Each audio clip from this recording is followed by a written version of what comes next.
नमस्कार दोस्तों, stock market studies में फिर से एक बार आपको बहुत-बहुत स्वागत है। तो आज यहाँ पे मैं डिस्कशन करूँगा कुछ इम्पोर्टेंस अपडेट कंपनी के बारे में। तो इस वीडियो को लास्ट तक देखिए और अभी तक आपने चैनल को सब्सक्राइब नहीं किया तो ज़रूर कर लीजिएगा, कंटिन्यूअसली इन्फॉर्मेशन और अपडेट्स पाने के लिए। तो सबसे पहले मैं डिस्कशन करूँगा नज़ारा टेक्नोलॉजीज़ के बारे में। देखिए इसके ऊपर मैं बहुत बार आपको वीडियो बना के दिया और बहुत सारे दोस्तों ने मुझे कमेंट्स भी किए, सर अभी इस कंपनी के ऊपर क्या करना चाहिए? देखिए कंटिन्यू मैं बहुत दिनों पहले वीडियो बना था, अभी बहुत दिनों के बाद वीडियो बना रहा हूँ। तो इस कंपनी के बारे में जो डिस्कशन करूँगा, तो आज के दिन डिस्कशन करने का जो मेन मकसद है, वो है कंपनी का क्वार्टर 1 का रिज़ल्ट। तो कंपनी क्वार्टर 1 का रिज़ल्ट पब्लिश कर चुके हैं, तो किस तरीके से रिज़ल्ट हुआ वो सबसे पहले आपको दिखा देता हूँ। उसके बाद एक-एक करके सारी डिटेल्स आपके साथ शेयर करूँगा। देखिए, सबसे पहले जो कंपनी का जो सेल्स है, वो सेल्स के मामले में पिछले सालों में जो सेल्स था, जून क्वार्टर में, तो वो कितना था 223 करोड़ और इस बार कंपनी का सेल्स कितना हुआ 254 करोड़। तो ओवरऑल बात करूँ कंपनी की जो सेल्स है, वो इस बार पिछले ईयर के तुलना से ज़्यादा हुआ, ठीक है। मगर क्वार्टर-क्वार्टर में कंपनी का जो सेल्स है, वो यहाँ पे एस्टीमेट को बीट नहीं कर पाया। इसका मतलब क्वार्टर-क्वार्टर बेसिस में कंपनी का सेल्स डाउन हो चुके हैं और कंपनी के एक्सपेंस भी कंपनी के हिसाब से यहाँ पे कम देखने को मिला और ओवरऑल बात करूँ कंपनी का ऑपरेटिंग प्रॉफिट मार्जिन, तो ऑपरेटिंग प्रॉफिट मार्जिन 13% से अभी इस बार भी 13% बना। पिछली बार ज़्यादा इनकम भी हुआ था, ज़्यादा एक्सपेंस होने के कारण कंपनी का ओपीएम कम हो गया था, मतलब ओपीएम का परसेंटेज कम हो गया था। तो इस बार कंपनी का जो मतलब मतलब प्रॉफिट है, वो 16 करोड़ से 21 करोड़ पहुँचा, मतलब कंपनी का प्रॉफिट रेशियो पॉजिटिव में है। तो देखिए अ, राकेश झुनझुनवाला जी इस कंपनी के ऊपर अच्छा खासा निवेश करके रखा। उनका कहना है कि गेमिंग इंडस्ट्रीज इंडिया में बहुत तेजी से ग्रोथ करने वाला है और गेमिंग इंडस्ट्रीज में जितने सारे कंपनीज हैं उसमें लीडर है कौन नज़ारा टेक्नोलॉजीज। अगर इस कंपनी के बारे में बात करूँ तो यहाँ पे आपको आईटी सॉल्यूशंस के ऊपर देखने को मिलेगा। तो एक्चुअली कंपनी गेमिंग इंडस्ट्रीज है और कंपनी सिर्फ इंडिया नहीं, आप देखेंगे तो कंपनी अफ्रीका, नॉर्थ अमेरिका और अदर्स कुछ कंट्रीज के ऊपर भी कंपनी खुद का गेम, मतलब खुद का game, e sports game and यहाँ पे देखिए जो फाइटिंग गेम है, तो इस तरीके से गेम्स को कंपनी बेचते रहते हैं। तो कंपनी की अगर वेबसाइट विजिट करेंगे तो आपको सब कुछ दिखेगा कि कंपनी का जो बिजनेस है वो कुछ गेमिंग्स के ऊपर है, टोटली गेमिंग्स के ऊपर है और यहाँ पे अलग अलग कैटेगरीज के गेम्स है। तो मेरे कहने का मतलब है कि वर्ल्ड वर्ल्ड में अगर रैंकिंग में देखेंगे तो चाइना नंबर 1 है गेमिंग इंडस्ट्रीज में। उसके बाद यूएस है, उसके बाद जापान है, तो इस तरीके से यूके है, तो जर्मनी है, तो इस तरीके से बड़े-बड़े कंट्रीज आपको दिखेगा। तो उस जगह पे आपको इंडिया के गेमिंग इंडस्ट्रीज में अगर ले परफॉर्मेंस के बारे में बात करूँ तो बहुत नीचे दिखेगा उसका रैंकिंग। तो सोचिए इंडिया में भी गेमिंग इंडस्ट्रीज का मार्केट बहुत तेजी से ग्रोथ होने वाला है। तो अभी से इस कंपनी के ऊपर फोकस रखना अभी से ज़रूरी है क्योंकि कंपनी भी बहुत छोटा है। 4,400 करोड़, हाँ, पी रेशियो बहुत हाई हो चुके हैं और भी हाई था। कंपनी का पी रेशियो एक टाइम कितने में था? करीबन 270 के आसपास और आज पी रेशियो कहाँ पे है? 100 के नीचे। तो कंपनी का मीडियम पी रेशियो कितना है? 128। तो कंपनी का जब हाई पी रेशियो था, तब कंपनी का प्राइस भी पीक लेवल में था, 1500 के आसपास और आज प्राइस भी देखिए डाउन हुआ है। इसका मतलब बेस्ट अपॉर्चुनिटी मिला है इस कंपनी के ऊपर मतलब एक लॉन्ग टर्म के लिए सोचने के लिए। क्योंकि कंपनी जब सस्ते दामों में मिलते हैं और कंपनी के जो पैरामीटर्स ठीक-ठाक है, आरओसी, आरओई वीकनेस है, कर्जा एकदम ज़ीरो डेप्थ है, इंडस्ट्रीज़ पी रेशियो तो ठीक है और कंपनी का देखिए प्रॉफिट एंड लॉस जो मैं आपको दिखा चुका हूँ। अभी कंपनी की जो मतलब सेल्स ग्रोथ आप देखेंगे बहुत शानदार सेल्स है। इट एसेट मतलब सॉरी प्रॉफिट ग्रोथ भी बहुत शानदार है। कंपनी आपको रिटर्न भी अच्छा खासा दिया 1 साल में। अभी तो कंपनी 3 साल नहीं हुआ, 3 साल अगर परसेंटेज आता तो नेगेटिव में दिखता। आरओसी, आरओई तो मतलब वीकनेस में है। मुझे जो चीज़ सबसे जो बेस्ट लगा कंपनी का कर्जा, एकदम ना के बराबर कर्जा है। कंपनी इस बार 38 करोड़ का कर्जा लिया और इस कर्जे मतलब कुछ ज़्यादा नहीं है क्योंकि कंपनी का रिज़र्व लगातार बढ़ते जा रहा है और इस बार 1078 करोड़ के आसपास रिज़र्व बना। फिक्स एसेट भी देखेंगे तो यहाँ पे लगातार इंक्रीज़ हुआ। और रही बात इस कंपनी की, अगर मैं इस कंपनी के बारे में शेयर होल्डिंग पैटर्न्स के बारे में बात करूँ तो आप देखेंगे तो प्रोमोटर के पास 19% और उसके बाद म्यूचुअल फंड वाले के पास 7.99%, अदर्स डोमेस्टिक इंस्टीट्यूशन के पास 2.69%, फॉरेन इन्वेस्टर के लिए 8.58 और ज़्यादा से ज़्यादा रिटेल पब्लिक के लिए कितना 61.95, जहाँ पे रिटेल एंड अदर्स जो पार्टिसिपेट्स है उसके दोनों को मिलाकर यहाँ पे कुछ 61.69% का होल्डिंग्स है। तो फॉरेन इन्वेस्टर भी देखिए अच्छा खासा होल्डिंग्स यहाँ पे करके रखे हैं और इनमें से सबसे ज़्यादा बड़े जो मतलब कोई भी पब्लिक निवेश करके रखे हैं, उनका नाम है राकेश झुनझुनवाला। तो राकेश यहाँ पे देखिए रेखा राकेश झुनझुनवाला जी के नाम में ही अभी सारे शेयर ट्रांसफर हो चुके हैं, क्योंकि राकेश झुनझुनवाला जी का देहांत हो गया, तो उनके उसके बाद सारे शेयर उनके वाइफ के नाम में ट्रांसफर हो चुके हैं। तो रही बात इस कंपनी के चार्ट पैटर्न का, तो ध्यान से देखिएगा।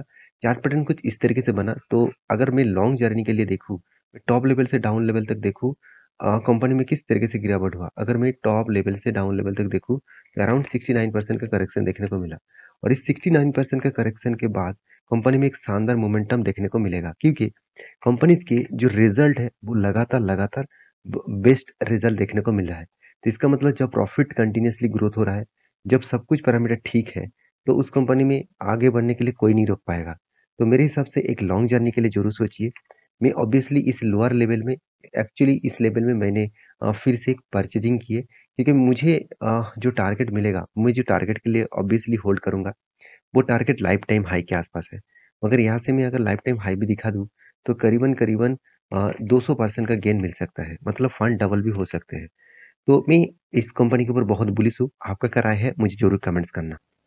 नेक्स्ट जो कंपनी है जिसके बारे में डिस्कस करूँ, उसका नाम है बीएससी। देखिए बीएससी लिमिटेड, आप सभी जानते हैं, इंडिया के सबसे पुराना एक स्टॉक ब्रोकिंग कंपनी है, सॉरी स्टॉक एक्सचेंज है। और इंडिया के नहीं, वर्ल्ड के टॉप 10 एक्सचेंज के अंदर कंपनी का नाम देखने को मिलेगा। और कंपनीज के, मुझे इस कंपनी के ऊपर हमेशा मैं बुलिश ट्रेंड में इसीलिए रहता हूँ, क्योंकि इस कंपनी आगे वाले सीजन में, मतलब आगे वाले आने वाले जितने सारे ईयर्स होंगे, उसमें कंपनी में लगातार ग्रोथ होने वाले हैं। क्योंकि देखिए आज इंडिया में, मैं बार बार बोलता हूँ, इंडिया में आज 2.5% के आसपास लोग स्टॉक मार्केट में निवेश करते हैं, और जहाँ पे यूएस में 55% लोग स्टॉक मार्केट में निवेश करते हैं। तो सोचिए, चाइना में आप देखेंगे तो 50% के ऊपर लोग स्टॉक मार्केट में निवेश करते हैं। तो इतनी बड़ी आंकड़ा अगर आप मतलब कंप्लीट करें, तो इंडियन मार्केट कहाँ से कहाँ तक पहुंच जाएगा। और उसके हिसाब से कंपनी बीएससी में लगातार लगातार ग्रोथ भी देखने को मिलेगा, क्योंकि लोगों को देखिए, जितने बीएससी में 5000 से भी ज्यादा स्टॉक मतलब कंपनीज लिस्टिंग है, और इस 5000 से भी ज़्यादा लिस्टिंग कंपनीज में अगर आप देखेंगे, तो इनमें से कुछ मतलब सारे कंपनीज में जो मतलब स्टॉक मार्केट में जो लिस्टिंग होते हैं, उसके जो एक्स्ट्रा बेनिफिट होते हैं, तो उसकी एक कमीशन डायरेक्टली बीएससी को देना पड़ता है। तो बीएससी को इसी से फायदा होता है, क्योंकि देखिए इस कंपनी का, अगर मैं डिटेल्स के बारे में बात करूँ, तो कंपनी का पी रेशियो हाई है, तो इसको देखकर चौंक मत जाना। आरओसी आरओई ठीक है, कंपनी जीरो डेप कंपनी है, कंपनी का मार्केट कैप 10,000 करोड़ है। तो मेरे हिसाब से इस कंपनी 1 लाख करोड़ का मार्केट कैप रखने वाला स्ट्रेंथ रखते हैं। तो सोचिए आज 10,000 है, 1 लाख करोड़ बन गया, तो कंपनी आपको मल्टी बेगर रिटर्न बना के देंगे। तो कोविड के बाद इसका तो सिचुएशन आप देख ही चुके हैं। कोविड के बाद कंपनी किस तरीके से शानदार कंपनी प्रॉफिट जनरेट करके दिया। अगर मैं इस कंपनी का प्रॉफिट एंड लॉस के बारे में बात करूँ, तो उससे पहले कंपनी का कुछ डिटेल्स आपको मैं दिखा दूं। देखिए कंपनी टोटली डेट फ्री है, और कंपनी अच्छा खासा डिविडेंड पे आउट भी देते हैं। कंपनी में वीकनेस क्या है, कंपनी बुक वैल्यू के नीचे, मतलब ऊपर ट्रेड कर रहा है, और वो भी 4 टाइम्स बुक वैल्यू के ऊपर ट्रेड कर रहा है। कोई बात नहीं, ज़्यादा से ज़्यादा कंपनी बुक वैल्यू के ऊपर ही ट्रेड करते हैं। तो company has a low return equity, मतलब रिटर्न ऑफ इक्विटी 3 साल में 8%, 8.5% के आसपास है। तो रिटर्न ऑफ इक्विटी में थोड़ा सा प्रेशर अभी भी है, 3 साल में पहले भी था, आज भी है। तो रही बात कंपनी की प्रॉफिट एंड लॉस का, तो कंपनी देखिए सेल्स को लगातार इंक्रीज किया, ऐसे नहीं कि कंपनी का सेल्स नहीं हुआ। कोविड के टाइम में सबसे ज्यादा सेल्स हुआ था, कोविड के बाद भी देखिए कंटिन्यूसली कंपनी सेल्स को इंक्रीज करता गया। इसका मतलब लोगों को जो अवेयरनेस है स्टॉक मार्केट के बारे में, वो पर्सपेक्टिव के हिसाब से देखा जाए तो पॉजिटिव में है। तो इस बेसिस में लगातार लोग स्टॉक मार्केट में निवेश कर रहे हैं, उसका डायरेक्टली फायदा बीएससी और एनएससी को मिल रहा है। तो देखिए एनएससी तो अभी तक स्टॉक मार्केट में लिस्टिंग नहीं है, सिर्फ बीएससी ही लिस्टिंग है, तो उस बेसिस में बीएससी को फायदा मिला है।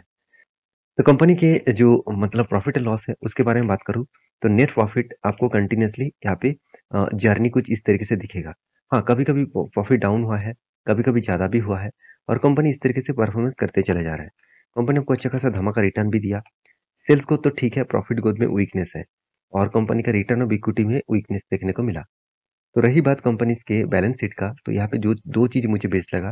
सबसे पहली बात, कंपनी के रिजर्व लगातार बढ़ते गए, कंपनी का बोरिंग्स एकदम ज़ीरो हो गया, कंपनी का फिक्स एसेट भी इंक्रीज़ होता गया। तो सारे पॉइंट ऑफ व्यू से मैं एक ही बात कहूँगा कि बीएससी के जो इन्वेस्टर है, वहाँ पे देखेंगे तो प्रोमोटर के पास कोई होल्डिंग्स नहीं है। सारे के सारे होल्डिंग्स जो है, वो रिटेल पब्लिक के पास है। फॉरेन इन्वेस्टर के पास कितना? 8.77% का होल्डिंग है। म्यूचुअल फंड और अदर्स जो इंस्टीट्यूशन है डोमेस्टिकली, तो उनके पास उतना होल्डिंग्स नहीं है। तो फॉरेन इन्वेस्टर इन्वेस्ट करके रखा, और बाकी इन्वेस्टमेंट पब्लिक के पास है।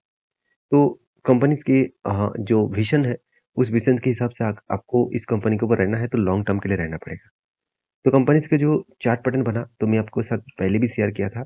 मैंने आपको एक लेवल्स क्रिएट किया था और वो भी एक हेड एंड शोल्डर और वो भी reversal head and shoulder.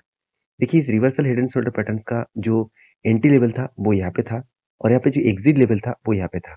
Around 31% का गेन यहाँ पे कंपनी देने वाले थे और 31% का गेन यहाँ पे इजीली अचीव हुआ। तो अभी कंपनी इसके ऊपर क्या करना चाहिए? देखिए ध्यान से देखेंगे तो कंपनी ने एक फिर से एक ट्रेंड यहाँ पे क्रिएट कर रहा है। अगर इस चीज़ को ध्यान से देखेंगे तो कंपनी जो ट्रेंड यहाँ पे बना रहा है, मेरे हिसाब से एक ब्रेकआउट लेवल यहाँ पे होने वाले हैं। तो ब्रेकआउट होने के बाद जल्दबाजी करके एंट्री मत लेना।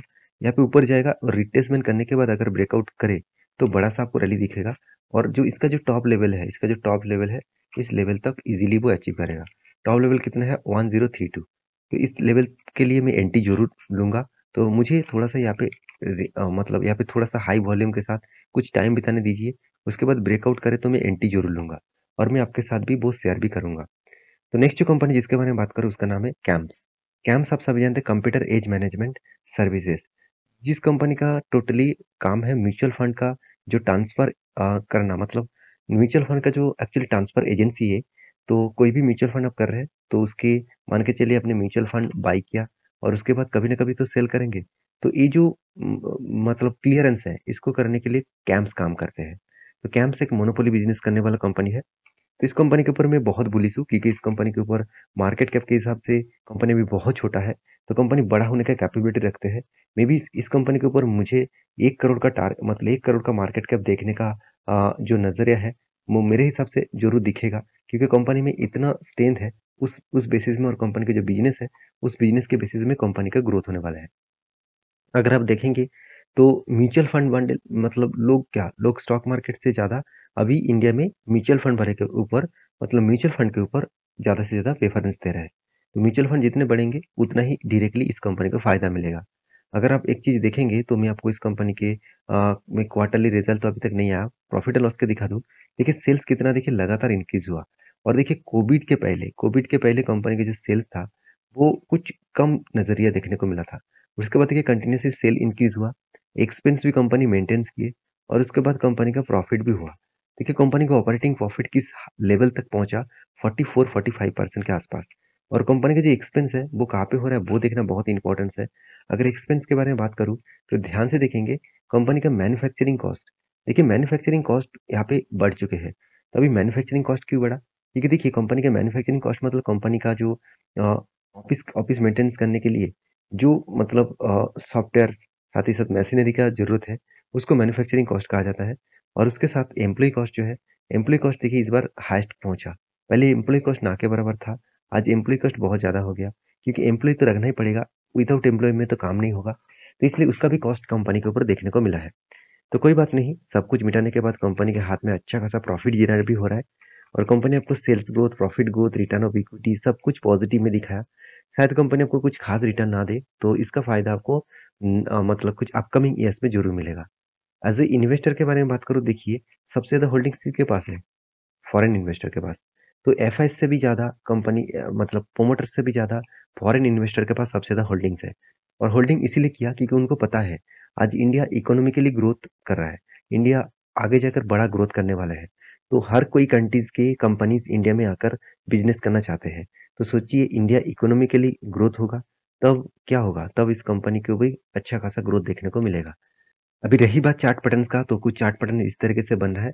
तो यहाँ पे चार्ट पैटर्न कुछ इस तरीके से बना, आप देखेंगे तो यहाँ पे एक शोल्डर बना, उसके बाद यहाँ पे भी शोल्डर बना, यहाँ पे एक बिग क्या बना, एक हेड बना, उसके बाद एक छोटा सा शोल्डर बना। तो मेरे हिसाब से एक शानदार पैटर्न क्रिएट हुआ है और इस पैटर्न को ब्रेकआउट करेगा। देखिए ब्रेकआउट तो इस कैंडल ने किया, मुझे कंफर्मेशन चाहिए इस कैंडल के ऊपर कोई भी ग्रीन कैंडल क्लोजिंग हो तो मैं उसके ऊपर एंटी जरूर लूंगा। तो एंटी होगा तो टारगेट कहाँ तक रहेगा? देखिए टारगेट यहाँ पे जो लेवल्स है इसको मार्किंग कर लेना और इस मार्किंग करने के बाद आपको मिलेगा इसका टारगेट। तो आपको टारगेट मिलेगा कितना? 13.5% से 14% का टारगेट मिल सकता है। तो मैं इंतजार कर रहा हूँ इस लेवल ब्रेकआउट होने का। जब ब्रेकआउट होगा तो मैं आपके साथ जरूर शेयर करूंगा। तो इसके लिए आप टेलीग्राम को जरूर ज्वाइन करिए, जहाँ पे सारे डिटेल्स में एज ए लर्निंग पर्पस में शेयर करता हूँ। तो लास्ट जो कंपनी जिसके बारे में डिस्कस करूँ उसका नाम आप देखेंगे, इसका नाम है नेनटेक सिस्टम लिमिटेड। तो नेनटेक सिस्टम लिमिटेड जो है वो एक आईटी सेक्टर से कंपनी के से बिलोंग करते हैं।